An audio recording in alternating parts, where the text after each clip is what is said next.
എന്ന് ലോകത്തോട് അള്ളാഹുവിനോട് ആദ്യമായി പറഞ്ഞത് മഹാനായ ഖലീലുല്ലാഹി ഇബ്രാഹിം. എന്റെ ജീവിതവും എന്റെ നിസ്കാരവും എന്റെ മരണവും അതുപോലെ തന്നെ എന്നതിന് മഹാന്മാരായ മുഫസ്സിരീങ്ങൾ പറയുന്നത് ഹജ്ജിന്റെ മനാസിക്കുകൾ, ഹജ്ജിന്റെ കർമ്മങ്ങൾ, അവിടെ ചെയ്യുന്ന ഓരോ കാര്യങ്ങൾ, കല്ലേറുകളാണെങ്കിലും സഫാ മർവയിലുള്ള നടത്തമാണെങ്കിലും തവാഫാണെങ്കിലും അവിടെയുള്ള ഓരോ പ്രവർത്തനങ്ങളും മനുഷ്യന്റെ ബുദ്ധിക്ക് അതീതമാണ് എന്ന് നമുക്കറിയാം. അതിന്റെ ആഴമായി ചിന്തിച്ചാൽ അത് എന്തുകൊണ്ട് അങ്ങനെ ചെയ്യുന്നു എന്നതിന് അവിടെ പ്രസക്തിയില്ല, ചിന്തക്ക് പ്രസക്തിയില്ല. ഇതെല്ലാം ലില്ലാഹി റബ്ബിൽ ആലമീൻ എന്ന് പറഞ്ഞുകൊണ്ട് തുടങ്ങുന്ന ആ ഒരു പ്രാർത്ഥന അല്ലാഹുവിനോട് പ്രാർത്ഥിച്ച ഖലീലുല്ലാഹി ഇബ്രാഹിം എല്ലാ നിസ്കാരത്തിലും നമ്മൾ പ്രാർത്ഥിക്കുന്നു എങ്കിൽ ഇബ്രാഹിം നബി അലൈഹിസ്സലാമിനെ വിട്ടുകൊണ്ട് നിസ്കാരമില്ല എന്നതാണ് ഏറ്റവും വലിയ തെളിവ്. അത് മാത്രമല്ല, നിസ്കാരത്തിന്റെ അവസാനമായി ഓതുന്ന തഹിയ്യാത്തിന്റെ അവസാനത്തിൽ ചൊല്ലുന്ന സ്വലാത്ത് അല്ലാഹുമ്മ സ്വല്ലി അലാ സയ്യിദിനാ മുഹമ്മദ് വഅലാ ആലി സയ്യിദിനാ മുഹമ്മദ് കമാ സ്വല്ലൈത അലാ ഇബ്രാഹിം വഅലാ ആലി ഇബ്രാഹിം വബാരിക് അലാ മുഹമ്മദ് വഅലാ ആലി മുഹമ്മദ് കമാ ബാരക്ത അലാ ഇബ്രാഹിം വഅലാ ആലി ഇബ്രാഹിം എന്ന് പറഞ്ഞുകൊണ്ടാണ് നിസ്കാരം അവസാനിപ്പിക്കുന്നതെങ്കിൽ ആരായിരുന്നു മഹാനായ ഖലീലുല്ലാഹി ഇബ്രാഹിം നബി അലൈഹിസ്സലാത്തു വസ്സലാം? ഇന്നഹു കാന സുദ്ദീഖൻ നബിയ എന്ന് പരിശുദ്ധ ഖുർആനിൽ വിളിച്ചു പറഞ്ഞിട്ടുണ്ട്. എന്താണെന്ന് പറയാൻ കാരണം മഹാനായ ഖലീലുല്ലാഹി ഇബ്രാഹിം നബി അലൈഹിസ്സലാത്തു വസ്സലാം സത്യത്തിന്റെ ഏറ്റവും വലിയ ധ്വനിയുയർത്തിയ പ്രവാചകനാണ്. യാ അബ്ദി ലിമ തഅബുദു മാ ലാ യസ്മഉ വലാ യുബ്സിറു വലാ യുഗ്നി അൻക ശൈആ എന്ന് മഹാനായ ഇബ്രാഹിം നബി അലൈഹിസ്സലാത്തു വസ്സലാം തന്റെ ഉപ്പയോട് ചോദിക്കുകയാണ്. യാ പ്രിയപ്പെട്ട ഉപ്പ, എന്താണ് നിങ്ങൾ ചെയ്യുന്നത്? യാ അബ്ദി ലിമ തഅബുദു നിങ്ങൾ ആരെയാണ് ആരാധിക്കുന്നത്? ആരെയാണ് ഒരു കേൾവിയില്ലാത്ത, ഒരു കാഴ്ചയില്ലാത്ത, ഒരു ശരിയും ചെയ്യാൻ കഴിയാത്ത ഈ വിഗ്രഹങ്ങൾക്കാണോ നിങ്ങൾ ആരാധിക്കുന്നത്? സൂര്യനെയാണ് ആരാധിക്കുന്നതെങ്കിൽ സൂര്യൻ നിലാ പകലന്തിയോളം ഉണ്ടാകുന്നു. പകലിന്റെ അവസാന സമയത്ത് സൂര്യൻ മറഞ്ഞു പോവുകയാണ്. ഇത് ചന്ദ്രനെയാണ് നിങ്ങൾ ആരാധിക്കുന്നതെങ്കിൽ രാത്രിയുടെ സമയത്തിൽ ഉദയം ചെയ്തുകൊണ്ട് അതേ ചന്ദ്രൻ രാത്രിയുടെ അവസാനമാകുന്നു. സൂര്യൻ വരുമ്പോൾ ചന്ദ്രൻ ഇല്ലാതെയാകുന്നു. ഇതിനെയാണോ നിങ്ങൾ ആരാധിക്കുന്നത്? എന്നിട്ട് അല്ലാഹു തുടർന്ന് വാപ്പയോട് പറഞ്ഞത് ഏകനായ റബ്ബിനെ ഇബാദത്ത് ചെയ്യാനുള്ള ഏറ്റവും വലിയ താക്കീതുമായി തൗഹീദിന്റെ ധ്വനിയുയർത്തിയ പ്രവാചകനാണ് ആ മഹാനായ ഖലീലുല്ലാഹി ഇബ്രാഹിം നബി അലൈഹിസ്സലാം. ത്യാഗോജ്വലമായ ജീവിതമാണ്. ജീവിതത്തിലുള്ള നീളം മഹാനായ ഇബ്രാഹിം നബി അലൈഹിസ്സലാമിന്റെ ജീവിതത്തിൽ പരീക്ഷണങ്ങളാൽ നിറക്കപ്പെട്ട ഖലീലുല്ലാഹി ഇബ്രാഹിമിനെ സ്മരിച്ചുകൊണ്ട് ഇന്നും അന്നും ഇന്നും ഖിയാമത്ത് നാളോളം വരുന്ന ജനലക്ഷങ്ങൾ മുഴുവനും ആ ഹജ്ജിന്റെ മനാസിക്കുകൾ ചെയ്യുന്നെങ്കിൽ, ഉംറ ചെയ്യുന്നെങ്കിൽ ഓരോ കർമ്മങ്ങളും ഇബ്രാഹിം നബി അലൈഹിസ്സലാമിന്റെ പ്രാർത്ഥനയാണ്, ഇബ്രാഹിം നബി അലൈഹിസ്സലാമിന്റെ സ്മരണയാണ്. റബ്ബനാ തഖബ്ബൽ മിന്നാ ഇന്നക അൻതസ് സമീഉൽ അലീം. കഅബ ശരീഫിന്റെ പുനർനിർമ്മാണം നടത്തിക്കൊണ്ട് അല്ലാഹുവിനോട് പ്രാർത്ഥിച്ച പ്രാർത്ഥനയാണ്. റബ്ബനാ ഇന്നക അൻതസ് സമീഉൽ അലീം വതുബ് അലൈനാ ഇന്നക അൻതത് തവ്വാബുർ റഹീം. റബ്ബനാ തഖബ്ബൽ മിന്നാ എന്ന് അല്ലാഹുവിനോട് പ്രാർത്ഥിച്ച ഇബ്രാഹിം, ആ ഇബ്രാഹിം നബി അലൈഹിസ്സലാത്തു വസ്സലാമിന്റെ ഈ ത്യാഗോജ്വലമായ ബലിപെരുന്നാൾ ആശംസിക്കുമ്പോൾ ഇന്ന് മുസ്ലിം സമുദായം നേരിട്ടുകൊണ്ടിരിക്കുന്ന സകലമായ പ്രശ്നങ്ങൾക്കും പരിഹാരമായി അല്ലാഹുവിലേക്ക് ഞാൻ ഇന്നലെ സൂചിപ്പിച്ചതുപോലെ അല്ലാഹുവിലേക്ക് മടങ്ങുക, തൗഹീദിലേക്ക് മടങ്ങുക. ഏകനായ റബ്ബിനെ വിളിച്ച് പ്രാർത്ഥിക്കുന്ന ഒരാള്, ഏകനായ റബ്ബിനോട് തവക്കുൽ ചെയ്യുന്ന ഒരു മനുഷ്യന്റെ ഒരു പ്രശ്നങ്ങളും പരിഹരിക്കപ്പെടാതിരിക്കുകയില്ല എന്ന് ലോകത്തോട് പറയാനാണ് പരിശുദ്ധ ഖുർആൻ. അല്ലാഹുവിന്റെ പ്രവാചകൻ മുഹമ്മദുർ റസൂലുള്ളാഹി സ്വല്ലല്ലാഹു അലൈഹി വസല്ലം ഇന്നത്തെ ഈ ആധുനിക ലോകത്ത് പലതരത്തിലുള്ള പരീക്ഷണങ്ങളാണ്. എന്തെല്ലാം പരീക്ഷണങ്ങളാണ് മുസ്ലിം സമുദായം നേരിട്ടുകൊണ്ടിരിക്കുന്നത്?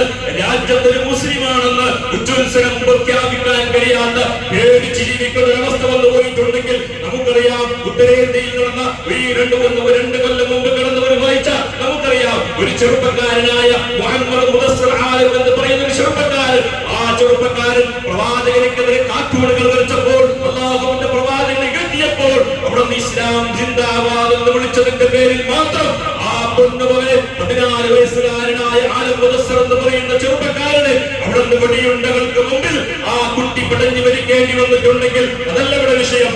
ആ പിടഞ്ഞു മരിക്കുന്ന ഉമ്മ മകന്റെ മയ്യത്തിന്റെ മുമ്പിൽ വന്നുകൊണ്ട് 14 വയസ്സുകാരന്റെ ചെറുപ്പക്കാരന്റെ ഉമ്മ ആ മകന്റെ മയ്യത്ത് നോക്കിക്കൊണ്ട് കണ്ണുനീർ ഒലിപ്പിച്ചുകൊണ്ട് പറഞ്ഞ വാക്കുണ്ട്, എനിക്ക് എന്റെ മകന്റെ മരണത്തിനേക്കാളും എനിക്ക് പ്രയാസമുള്ളത്, എനിക്ക് ഒരു കാര്യത്തിൽ സന്തോഷമുണ്ട്.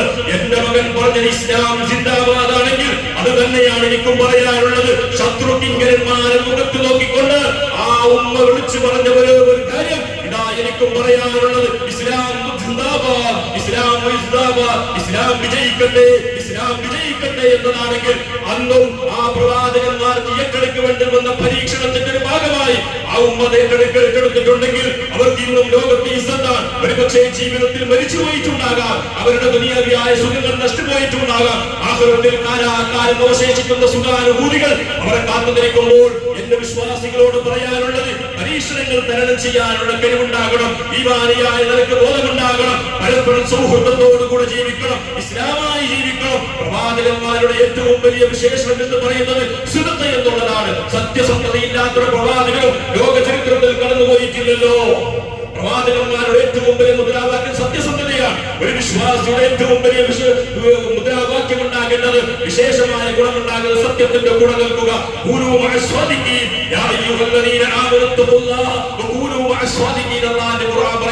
സത്യത്തിന്റെ കൂടെ നിൽക്കുക. ഇസ്ലാമിന് വേണ്ടി എവിടെയും നമ്മൾ ഒരുങ്ങി നിൽക്കൊണ്ട് പരിശുദ്ധമായ ഇസ്ലാമിന്റെ വിജയത്തിന് വേണ്ടിയുള്ള പ്രവർത്തനങ്ങളുമായി നമ്മുടേതായിരിക്കുന്ന ആശയങ്ങളും ആ ആശയത്തിന് വേണ്ടി ആദർശങ്ങൾ പണയപ്പെട്ട് ജീവിക്കുന്ന ഒരു സമുദായമായതുകൊണ്ടല്ലേ ഇവിടെ ഈ രാജ്യത്തുള്ള മുസ്ലിമീങ്ങൾക്കെതിരെ പലതരത്തിലുള്ള ഭീഷണികൾ നേരിടേണ്ടി വന്നതാണ്. എവിടെയാ ഈ ഭീഷണികൾ നേരിടേണ്ടി വരാൻ കാരണം? അല്ലാഹുവിന്റെ റസൂലിനെ വിട്ടുപോയ ഒരു സമുദായം, ഖലീലുല്ലാഹി ഇബ്രാഹിം നബിയെ വലിച്ചെറിഞ്ഞ ഒരു സമുദായമായതുകൊണ്ടല്ലേ. അതുകൊണ്ട് പൊന്നാര മുഅ്മിനീങ്ങളെ, ഈ ജീവിതത്തിൽ സത്യസന്ധത ഉണ്ടാവുക, സത്യത്തിന് മറ്റുള്ളവർക്ക് മുമ്പിൽ മറച്ചു വെക്കുന്ന ഒരു സമുദായമായി പോയില്ലേ. ആളുകളെ തൃപ്തിപ്പെടുത്താൻ വേണ്ടി, ജനങ്ങളെ തൃപ്തിപ്പെടുത്താൻ വേണ്ടി സത്യം എന്താണെന്ന് മനസ്സിലായിട്ട് പോലും സത്യത്തിന്റെ കൂടെ നിൽക്കാതെ ജനങ്ങളോട് അഡ്ജസ്റ്റ്മെന്റ് ചെയ്തുകൊണ്ട് ഇസ്ലാമിന്റെ ആശയാദർശങ്ങളെ പണയം വെക്കുന്ന ഒരു സമുദായമായി ഈ സമുദായം മാറിപ്പോയി എന്നുള്ളതാണ് ഏറ്റവും വലിയ പരാജയം. ആരുടെ മുമ്പിലും ഞാനൊരു മുസ്ലിമാണെന്ന് പറയാൻ കഴിയണം. ഈ രാജ്യം, ഈ പ്രപഞ്ചത്തിനെ സൃഷ്ടിച്ചത് അല്ലാഹുവാണ്. ലില്ലാഹി റബ്ബിൽ ആലമീൻ എന്ന് എന്തിനാണ് നിന്നോട് നിസ്കാരത്തിൽ പറയാൻ പഠിപ്പിച്ചത്? അൽഹംദുലില്ലാഹി റബ്ബിൽ ആലമീൻ എന്താണ് ആ വാക്കിന്റെ അർത്ഥം? എന്താണ്? ലോകരക്ഷിതാവായ റബ്ബിനിക്കാണ് എന്റെ സർവസ്വമീം എന്ന് പറയുമ്പോ ഈ ലോകത്തെ പഠിച്ചത് അല്ലാഹുവാണ്. ഈ ലോകത്തെ സകലമായ അധികാരികളെ പഠിച്ചത് അല്ലാഹുവാണ്. ആ റബ്ബിന്റെ മുമ്പിൽ നിന്നുകൊണ്ട് അഭിമാനത്തോടെ തൗഹീദിന്റെ ഏറ്റവും വലിയ മന്ത്രപ്പടി പറയുമ്പോ മനസ്സിന്റെ ഉള്ളിൽ ആരെയും പേടിക്കേണ്ടതില്ല, ആരെയും ഭയപ്പെടേണ്ടതില്ല. ഈ സമുദായത്തെ പോലും അനൈക്യത്തിലേക്ക് എത്തിക്കുന്ന പ്രവർത്തനങ്ങൾ ചെയ്യുന്ന സമുദായം, ഈ സമുദായം ഭിന്നിച്ചത് കൊണ്ടല്ലേ ഈ സമുദായം തകർന്നുപോയത്? ഈ സമുദായത്തിന്റെ ഏറ്റവും വലിയ തകർച്ച പരസ്പരം ജമാഅത്ത് അടിസ്ഥാനത്തിലൂടെ നോക്കിയാൽ പ്രശ്നങ്ങളാണ്. ഒരു കുടുംബത്തിന് നോക്കിയാൽ 3-4 ഗ്രൂപ്പുകളാണ്. ഒരു നാട്ടിൽ പോയാൽ 10-20 ഗ്രൂപ്പുകളാണ്. സംഘടനവൽക്കരിച്ചുകൊണ്ട് ഈ സമുദായത്തിന് ഭിന്നിപ്പിനെത്തിച്ചത് ആരാ? സഹാബത്ത് പഠിപ്പിച്ചു തന്നിട്ടുണ്ടോ? താബിഈകൾ പഠിപ്പിച്ചു തന്നിട്ടുണ്ടോ? ഇത് ജൂതന്മാരുടെ സ്വഭാവമാണ്. ജൂതന്മാരാണ് ഈ സമുദായത്തെ തകർക്കാൻ വേണ്ടിയാണ് മുസ്ലിം സമുദായത്തിന്റെ ഇടയിലൂടെ അഭിപ്രായ വ്യത്യാസങ്ങൾ ഉടലെടുക്കുന്ന പ്രവർത്തനം ഉണ്ടാക്കിയത്.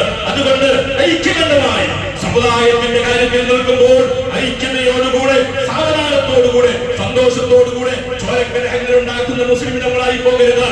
ഏറ്റവും പ്രഭാഷണത്തിൽ അല്ലാഹുവിന്റെ റസൂൽ ജനലക്ഷങ്ങളായ 1,00,000 സ്വഹാബത്തിൽ എന്ന് പഠിപ്പിച്ച പ്രവാചകൻ ആ അനുയായികളെ വിളിച്ചുകൊണ്ട് അവസാനത്തെ ഹജ്ജ്, പ്രവാചകന്റെ അനാഷ്ടത്തെ ഹജ്ജിൽ വെച്ചുകൊണ്ട് ആ സമുദായത്തെ വിളിച്ചുകൊണ്ട്, ആ സ്വഹാബത്തിനെ വിളിച്ചുകൊണ്ട് അല്ലാഹുവിന്റെ റസൂൽ ചോദിക്കുന്നു, യാ സ്വഹാബ അയ്യു മിൻ ഹാദാ അയ്യു ശഹരിൻ ഹാദാ അയ്യു ബലദിൻ ഹാദാ, ഇത് ഏത് നാടാണെന്നറിയുമോ? ഇത് ഏത് മാസമാണെന്നറിയുമോ? ഇത് ഏത് ദിവസമാണെന്നറിയുമോ? സ്വഹാബത്ത് പറഞ്ഞ നബിയേ, ഇത് മസ്ജിദുൽ ഹറാം നിലകൊള്ളുന്ന ഹറം ശരീഫാണ്, മക്ക ശരീഫാണ്, ഇത് പവിത്രമായ ഭൂമിയാണ്.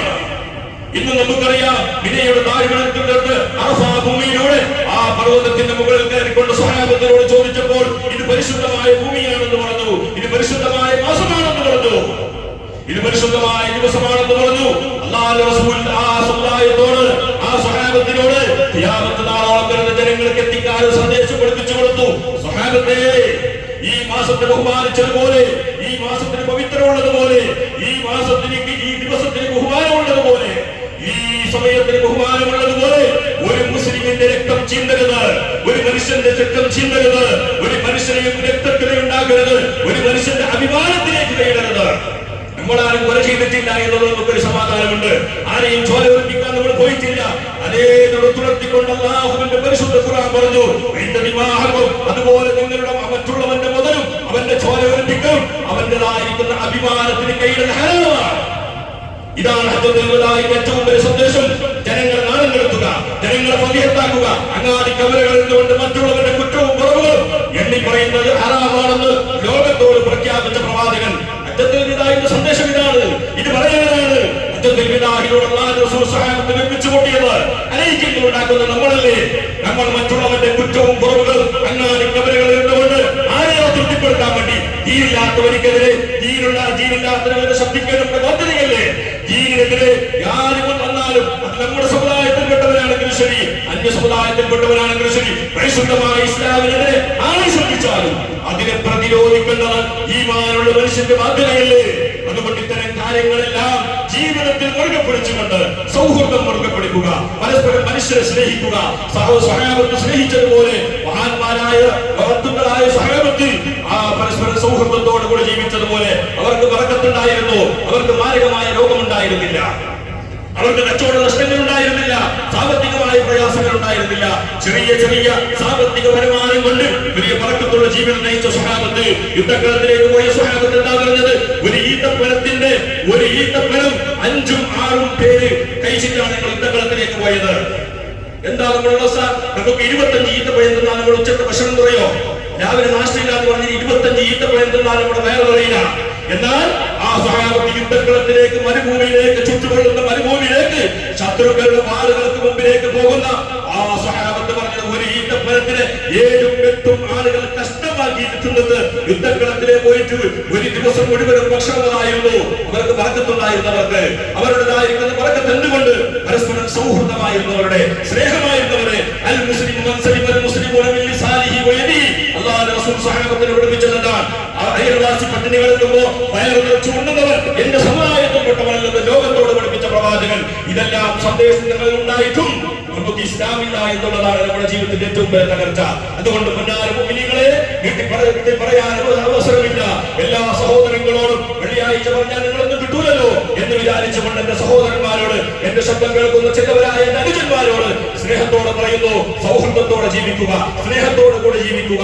മയക്കുമരുന്നിന്റെയും കഞ്ചാവിന്റെയും അടിമകളായി പോകരുത്. ഇസ്ലാം വിരോധിച്ചതാണ്. ഇസ്ലാമിന്റെ വിരോധികൾ ഇസ്ലാമിനെ തകർക്കാൻ ഉണ്ടാക്കിയതാണ് ചൂതാട്ടങ്ങൾ, അതുപോലെ തന്നെ മയക്കുമരുന്നുകൾ, കല്ലും മദ്യവും ലഹരികളും ഇന്ന് കാണുന്ന പൊടിക്കട്ട് ചെയ്യുന്ന ഫാഷനുകൾ ജൂതന്മാരുണ്ടാക്കിയതാണ്, ഇസ്ലാമിന്റെ വിരോധികൾ ഉണ്ടാക്കിയതാണ്. ഈ ഇസ്ലാം നമ്മൾ കാണുന്ന നിര്യാണിക്ക് തായുള്ള ഡ്രസ്സ്, പലനിരക്കുള്ള കോലം കെട്ടിക്കൊണ്ടുള്ള ഡ്രസ്സുകൾ, ഇതെല്ലാം ഇസ്ലാമിന്റെ വിരോധികൾ ഇസ്ലാമിനെ തകർക്കാൻ ഉണ്ടാക്കിയതാണ്. അത്തരം ഡ്രസ്സുകളിൽ നിന്ന് മുസ്ലിം സമുദായത്തിന്റെ പെൺമക്കളെ മാറ്റി നിർത്തണം. 17, 18 വയസ്സായ 12, 13 വയസ്സായ പെൺകുട്ടികൾക്ക് വരെ അവർക്ക് മറക്കാത്ത, തലമറക്കാത്ത ഡ്രസ്സ് ധരിച്ചുകൊണ്ട് അങ്ങാടികളിലൂടെ പെരുന്നാളിന്റെ ഡ്രസ്സ് എടുത്തുകൊണ്ട് അഭിമാനത്തോടെ നിൽക്കുന്ന രക്ഷിതാക്കളെ ഇസ്ലാമിനെ തകർക്കാൻ ഉണ്ടാക്കിയ വസ്ത്രവേഷണികളാണ്. ഇതെല്ലാം നമ്മൾ ബഹിഷ്കരിച്ചുകൊണ്ട് നമ്മൾ മുസ്ലിമീങ്ങളാവുക.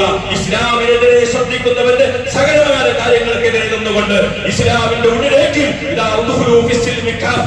ഇസ്ലാം പറഞ്ഞതുപോലെ പരിപൂർണ്ണ മുസ്ലിമായി ജീവിക്കണമെന്ന് എന്റെ നഫ്സിനോടും നിങ്ങളോടും ഞാൻ നിങ്ങളോട് ഉപദേശിക്കാൻ അർഹനല്ലെങ്കിലും ഒരു ഖതീബ് എന്ന നിലയ്ക്ക് സ്നേഹത്തിന്റെ ഭാഷയിൽ ഓർമ്മപ്പെടുത്തിക്കൊണ്ട് സന്തോഷത്തോടെ സൗഹൃദത്തോടെ ജീവിക്കണമെന്ന് ഒന്നും കൂടി ഓർമ്മപ്പെടുത്തിക്കൊണ്ട് ഇൻഷാ അല്ലാഹ് എന്റെ വാക്കുകൾ ഞാൻ അവസാനിപ്പിക്കുന്നു. അർഹമുർ റഹീമായ റബ്ബ് സുബ്ഹാനഹു വ തആല പറഞ്ഞതും കേട്ടതും കബൂലാക്കണം റഹ്മാനേ.